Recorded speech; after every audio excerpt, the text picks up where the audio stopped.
মাধ্যমিক life science suggestion 2025 আলোচনা হবে চিত্রের সাজেশন নিয়ে।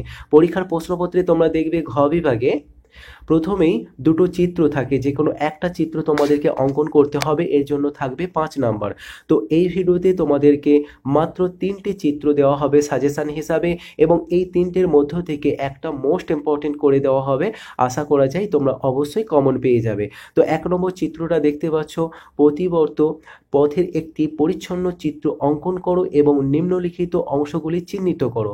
তো এই যে প্রতিবর্ত চিত্রটা প্র্যাকটিস করবে, এই চিত্রের যেসব চিহ্নিত অংশগুলো তোমরা দেখতে পাবে চিত্রের মধ্যে, ওই চিহ্নিত অংশগুলোকে ভালো করে প্র্যাকটিস করে নেবে পাঠ্য বই থেকে।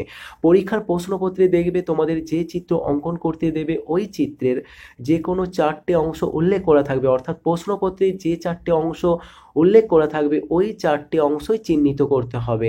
অতএব তোমরা যখন প্র্যাকটিস করবে এই প্রতিবর্ত চাপ বা অন্যান্য যে ছবিগুলো, সেগুলোর বিভিন্ন চিহ্নিত অংশগুলোকে ভালো করে প্র্যাকটিস করে নেবে। পরবর্তী চিত্রটা দেখো, একটি উদ্ভিদ কোষ বা একটি প্রাণী কোষের মাইটোসিস কোষ বিভাজনের মেটাফেজ পাশাপাশি অ্যানাফেজ দশার পরিচ্ছন্ন চিত্র অঙ্কন করো এবং সেই সঙ্গে প্রদত্ত অংশগুলি চিহ্নিত করো। এখানে তোমরা ভালো করে খেয়াল করবে, একটি উদ্ভিদ কোষ বা কখনো চাইতে পারে প্রাণী কোষ, এবং উদ্ভিদ ও প্রাণী কোষ উভয়ই প্র্যাকটিস করবে। মাইটোসিস কোষ বিভাজনের মেটাফেজ এবং অ্যানাফেজ উভয় দশায় প্র্যাকটিস করে রাখবে। পরবর্তী এবং শেষ যে চিত্রটা থাকছে সেটা হচ্ছে মানুষের চোখের অক্ষিগোলকের লম্বচ্ছেদের একটি পরিচ্ছন্ন চিত্র অঙ্কন করো এবং নিম্নলিখিত অংশগুলি চিহ্নিত করো।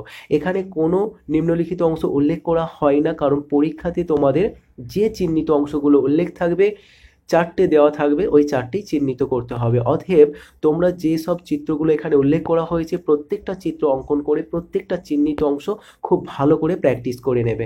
মোটামুটি তোমরা যারা 2025-এর পরীক্ষার্থী, শিওর তোমরা এই 3টের মধ্য থেকে একটা চিত্র কমন পেয়ে যাবে, যার জন্য থাকছে 5 নাম্বার। তো এই যে 3টে চিত্র তোমাদের দেওয়া হয়েছে, 3টে চিত্রের মধ্য থেকে এবছরের জন্য খুবই খুবই গুরুত্বপূর্ণ 1 নম্বর চিত্রটা, অর্থাৎ প্রতিবর্ত পথের একটি পরিচ্ছন্ন চিত্র অঙ্কন করা।